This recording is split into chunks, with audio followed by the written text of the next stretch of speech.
This is Contractor Sense with Ruth King. Welcome to Contractor Sense. Here you discover ideas, tactics, news, and information that matters to your contracting business and you. I'm your host, Ruth King. This episode is sponsored by Profitability Movement. Google Profitability-Movement to join this community of business owners focused on building profit, increasing wealth, and giving back. Thank you for joining us.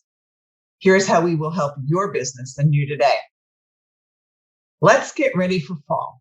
In this three-part series, I'll give you what you can easily accomplish from a customer perspective, a team contest, and a dispatch perspective. Let's start with the customer perspective. First, some of you still may be in summer mode. Some of you in the northern parts of the United States are probably already in the getting ready for fall winter mode, and the temperatures have dropped. So for those of you who are still in Florida or South Texas or Southern California or Arizona, you're going to have a few extra weeks to get all of this done. For those of us who fall is going to be hitting in the month of October, guess what? We don't have a whole lot of time to get all of this done. So let's start from a customer perspective. The first thing that I want you to remember is you all should have tickler files. Now, back in the old days, and I know I'm dating myself, but in the old days, it was paper.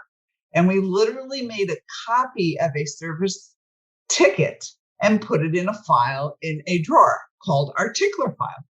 Now, with everything becoming electronic, you can do it electronically on a dispatch board, or you can do it electronically in a file that is, future work or whatever else it is. But if you want to do it on your dispatch board, like you have a column for each of your techs and maybe one for parts on order, you'll have one called tickler.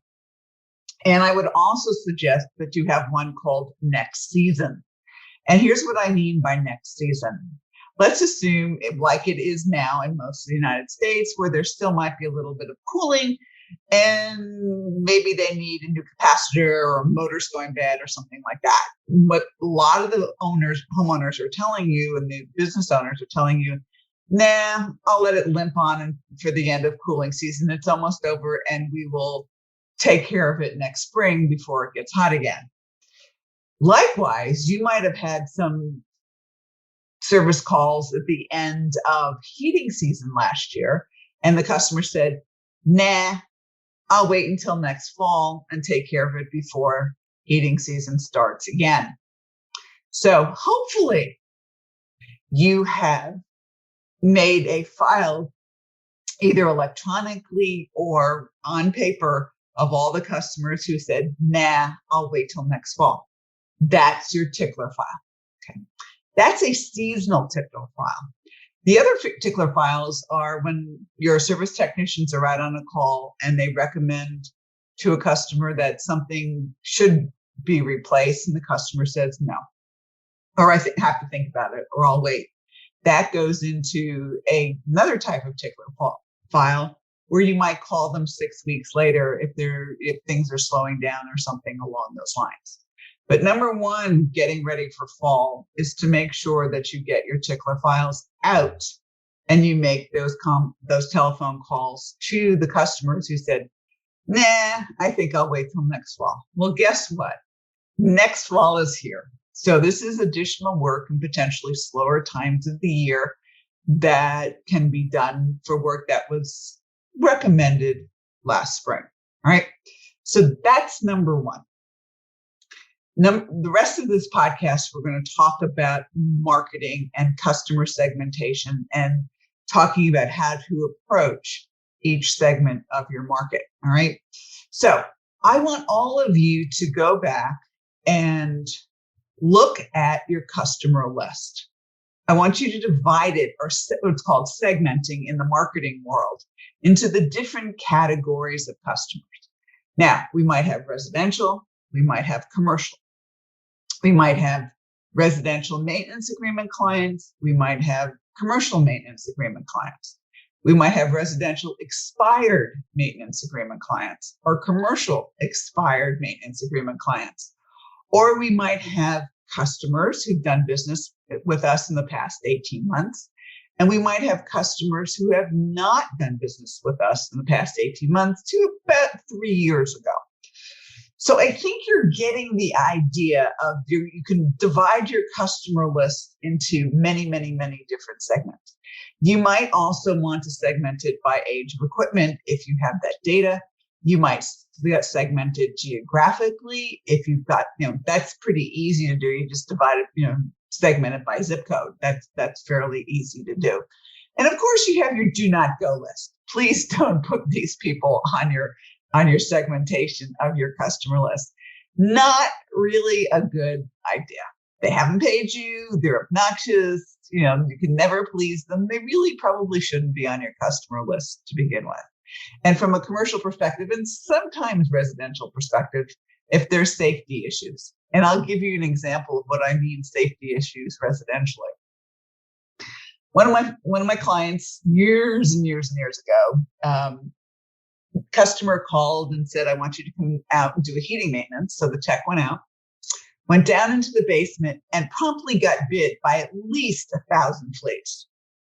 So sent him to the emergency room and made sure he was okay, took care of that. And the owner called the customer, said, listen, we're really happy to do the maintenance on your home. You have to take care of the flea infestation problem first. Once that's done, we're happy to come back. So that's a residential safety issue. Most people don't think that there are residential safety issues, but there are. Now, the commercial ones we think about all the time, but you can also have one from a residential safety perspective. So first thing I want you to do is to go through your entire customer database.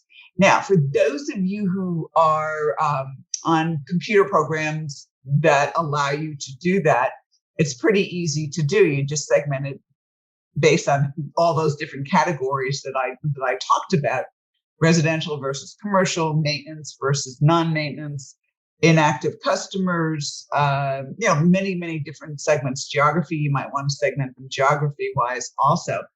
For those of you who don't have a good software package to do that, you can still do that through whatever accounting software you're using. It's going to be a little bit more difficult. And what you're probably going to have to do is take the customer base, and QuickBooks will do this if you're on QuickBooks, and export it to Excel. And then you're going to have to manipulate everything in Excel. And you should still, no matter what, have a list of your maintenance agreement clients and expired maintenance clients. So you're going to have to merge or get a kid to help you. In all reality, get a child to help you who's really good at this, because most of them are, and segment the customer list into the various segments. So when we get back from break, I'm going to give you some ideas of things you can do for each of the segments. Thanks for listening to Contractor Sense. We'll be right back. Were you thrown into management? You're doing your day-to-day job and you crave more. You want to become a manager or even own your own business. All of a sudden, you're thrown into management and whoa, not what you expected. Where's your lifeline? You're now responsible for making sure others get their work done, dealing with customer complaints, budgets, keeping your boss happy, and getting stressed out trying to do it all. You long for the days when all you had to do was your job. You get frustrated because people just don't follow the rules like you did. How do you make them comply? And what if they quit? You know how to do the work, but do you know how to manage the work? Where do you get the skills you need to be a great manager, to run a profitable department, to actually enjoy work again? My 7-month online coaching program, Leadership Skills for Smart Managers. As Mike Shelley, a plumber who was promoted to plumbing manager, said, I have grown a lot. I am no longer brand new. This class helped me thicken my skin exponentially. I'm finally seeing the forest through the trees, at least a little. I am definitely more confident than I was 7 months ago. You can experience this and more. The next Leadership for Smart Manager class starts November 1st. Go to www.hvacchannel.tv or call us at 770-729-8000 to reserve your spot today. We're back. Thanks for listening to Contractor Sense. Before the break, I gave you a lot of different ways that you might segment your customer list. It might be, residential, commercial, maintenance, non-maintenance, active, inactive, non-maintenance customers, whatever you decide, to segment it in. And you probably will be shocked at how many people have expired maintenance agreements over the past couple of years. And look at the list. Give them a reason to come back, and it really is a telephone call.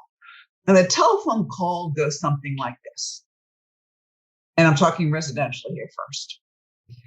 Mrs. Jones, we're concerned. And she's going, who is this? This is Ruth with ABC Heating and Air. And we noticed that your maintenance plan for your heating and air conditioning system has expired. We wanted to make sure that you pay the lowest potential utility bills. Then be quiet, just like I was. She will respond. You need to be quiet. All right. You'll notice what I did. I didn't say, Mrs. Jones, this is Ruth King with ABC Heating and Air, because she's going to go click.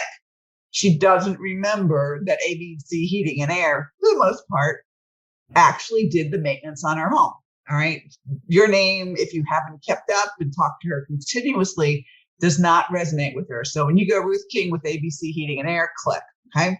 When you start the conversation, Mrs. Jones, we're concerned. And she's like, who is this? All right. She will listen. And then you say, this is Ruth with ABC Heating and Air. You've been a past maintenance client, and we noticed that your maintenance agreement had expired. Silence. I mean, you can do it either way that we just talked about, but start with we're concerned, because she'll want to know who it is, and she will stay on the phone and listen. All right. So for all of your residentially expired maintenance agreements, that's exactly what I would do. Call them all. And if you as the owner need to make the phone calls, well, schedule the time in the evenings, Tuesday, Wednesday, Thursday evening, or maybe Saturday morning to make those phone calls and get the customers back into your maintenance agreement program. Some of you might have CSRs or dispatchers making those phone calls, but somebody needs to make the phone calls. All right. So that's one segment. And I beg all of you to do that. Some of them may have moved and not realize that it's going with a new homeowner. Some of them don't realize they can take their maintenance with them. Some of them forgot because you haven't contacted. I mean, there's lots of reasons that people didn't do their maintenance. Find out what they are, solve the issues, and re-enroll them. All right. So that's segment number one. Everybody needs to be doing that particular segment. All right. So segment number two is people who have had maintenance in the past, not maintenance agreement customers, but didn't have either a heating maintenance or a cooling maintenance in the past year. Again, the same type of telephone call. Again, it has to be a phone call.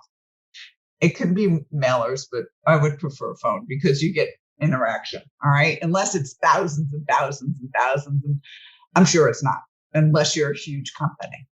But again, Mrs. Jones has used your company in the past, and she has had maintenance done, either heating or cooling with you in the past. And you call Mrs. Jones on the phone and say, Mrs. Jones, thank you for your past business. This is Ruth with ABC Heating and Air. Our records show that last year we didn't perform maintenance on your furnace or, whatever. And we're concerned because we want to make sure that you have a carbon monoxide safety check and your equipment is in the best possible condition for its age so that you can save money on your utility bills. And I can have a check out there tomorrow morning, the next day afternoon. Which would you prefer? And that's how I would do that one. All right. Again, we don't start it with Mrs. Jones. This is Ruth King with ABC Heating and Air. Click. They will hang up with you. All right. So the idea is, Mrs. Jones, thank you for your past business. So she knows that she's done business with you. All right. And then go from there. Okay. The other thing that you need to remember about this segment of the market is postcards sometimes do work here, but for all intents and purposes, you're going to need to do a telephone follow-up. And that is the best way to get them back in the fold, because you can schedule them immediately for maintenance. Now, the question always comes up to me, well, what happens, if you get an answering machine or, something along those lines? Leave the message. Mrs. Jones, we're really concerned about you. This is Ruth with ABC Heating and Air. We notice you haven't had maintenance on your furnace for the past 3 years. We appreciate your past business, whatever, but just leave a message. They may call you back.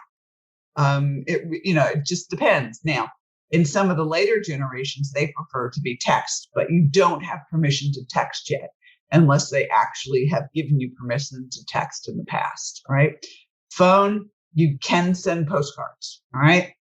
Now, what I would do with your inactive customer base, and these are the people who've used you in the past, but not in the past year to 18 months, is I would send them a postcard, not a letter or anything else like that. I would send them a postcard that basically says, hey, did we screw up? It might be somebody with a foot on a banana peel or something that's kind of funny, but, it's serious at the same time.